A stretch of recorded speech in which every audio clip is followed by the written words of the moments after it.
Thanks for having me. I'm honestly kind of blown away. I'm digging the style, everybody, right now because I feel like I'm super overdressed, and this is great. I love the Fellows program. It's been just a big catalyst for me going into my career and afterwards. There we go. So I want to introduce you guys a little bit about me, just so that way throughout this whole little time that I've got, you kind of understand how I think and how I process things. And so I'm a storyteller, and this is actually just the closest picture that I could find of me holding a book. So it's not actually me telling a story. It's just I don't have pictures of me holding a book. So but I love to tell stories. I love to express myself. I love to create. I'm a creator, all right? And so I'm also a really big soccer player. That's the actual size of a soccer ball. I have grown a lot physically and spiritually since the Fellows program. But I really, really love soccer. I'm super enthusiastic too, so you'll probably get a little bit of that tonight.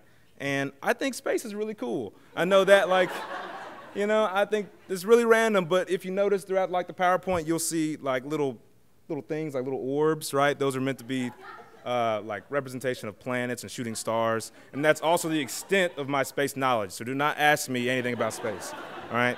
So this is actually a picture, too, of one of my teachers, John Hodges, and this is really what I want to talk about, is finding beauty and finding truth, discovering that in your work. And so this is beautiful. This is a beautiful picture of John and I doing the robot in front of a transformer in New York, right? And so one thing John taught me in class, he used to tell this story. He'd say, probably week 2 of the class, we were talking about beauty, and I was explaining to him how I love soccer and how it's beautiful to me, and how I feel like when I'm on the field, that's what I was created to do. I'm in total tranquility. And he was, we were down the line, probably like week 30 or something, and we're talking about G.K. Chesterton, and I'm still, reminiscing about week 2, and so John loved me in class, and he tells a story of how we are like a rock or like clay, right?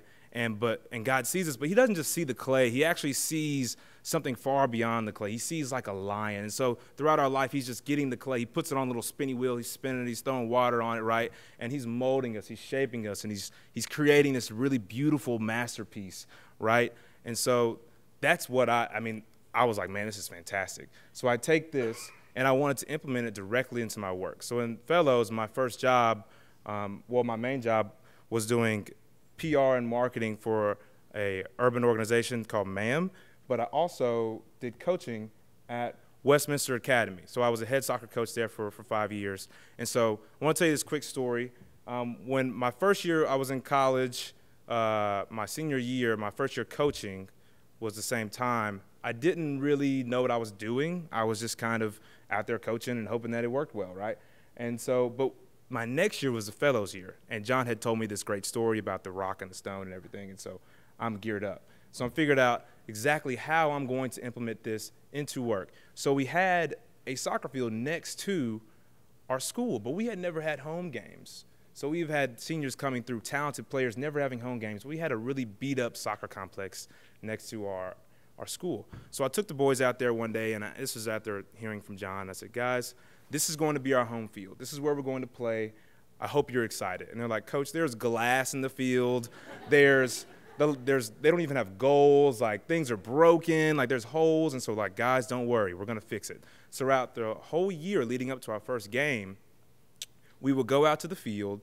We would line the field. We'd pick up trash. In the rain, we were lining, building goals. We were doing things. We filled holes. We planted seed. We actually, one of our drills was getting a push mower and mowing the field during one of the drills. So we'd be passing and be like, all right, your turn. You go mow.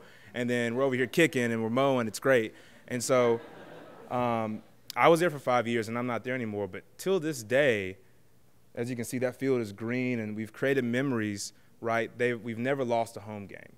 And so that has become a place where every senior, every player that's come through has been an agent of restoration, an agent of bringing something the way it was meant to be. This field was created, it was beautiful, and then it got damaged, right? And we got to be agents of change. We got to come in and restore the field to the way it was meant to be. And I'm just glad that you said that. That's great. I can't believe I'm following you. That was amazing. And so just being able to be an agent of change in that way, you know, that is really, really impactful for those kids and for me. And so I was just humbled to be a part of it. And so what I do in Downtown Memphis Commission, I am the creative manager, so I handle how everything looks and everything feels, and I also event plan. But our staff as entirety, we do development. We advance downtown and vibrancy and population and diversity and development in all types of areas. And so I get to work alongside some really brilliant people. And so to hit back at the analogy I was talking about earlier between the stone and everything, so these are stones, these are problems that we face. You've got a blighted building, one that's not being used on Main Street. You've got a really dark alley that's people don't really feel safe going down. You've got a really historic corner in downtown that's supposed to be a corridor, but it's just empty, right? And then you've got a park that's got a Confederate name. It's kind of got this racial tension thing going on, and no one really knows it's there. And so we see these stones, and we identify them, and then we get to turn them into the lions, right? So now we've got a mural there that's now one of the most popular murals in downtown. We've got an alley with lights, with pieces of art that are interactive, that's now an event space where people can, you know, come and take Instagram pictures and stuff. And then we've got, now we've got a really dynamic art piece that I get to take a picture of with a drone. I mean, come on. And then that's a corridor with new streets. And then now we've got a park where we have food trucks and live music and events, right? Those are lions that we find in the community. And so we get to be agents of change. Even if people aren't believers or not, they're still making change and impacting people's lives. So another one that I want to do specifically, those are some that I get to work with, but I want to hit on what I'm doing specifically. And so these are stones that I face specifically on the roads is mapping. You see those, that's the FedEx Forum, that's where the Grizzlies play. Shout out to them. We have maps, we have kiosks that people are interacting with tourists from all across the globe coming and trying to find their way around downtown. But when I first started, we had empty maps, outdated maps. I mean, we have streets that aren't the right name, things like that. We've got signage that it's not clear to read, right? We've got empty kiosks. And so I see these stones, I identify these stones, and then I get to bring in graphic design skills that God has just allowed me to even be a part of. And I get to turn those into lines, right? So now I get to have a unified brand for our company, Downtown Memphis Commission, with our new M logo. And we've got maps that make sense. They're clear, they're concise, they're things that people can read. And so every day I'm walking down to work and I'm seeing people interact with the map, pointing to the map, and I'm like, man, that's impacting someone's life. You know, that's changing the way that they view downtown. That's bringing the true story of Memphis where it's welcoming, right? You're bringing that truth. And it reminds me of the verse in Isaiah where he says that we are the clay, and Lord, you are the potter, right? And so one other truth that I get to be a part of recently, we have a street ambassador team that welcomes people into the city and directs them and gives them things to do.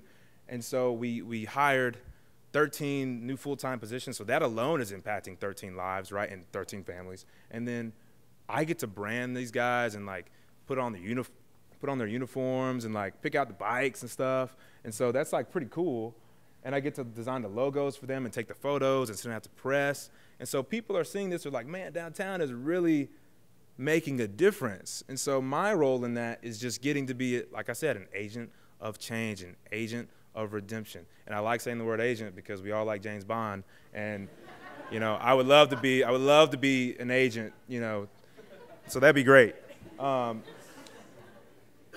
Another one I do is I create all the content for our downtownmemphis.com.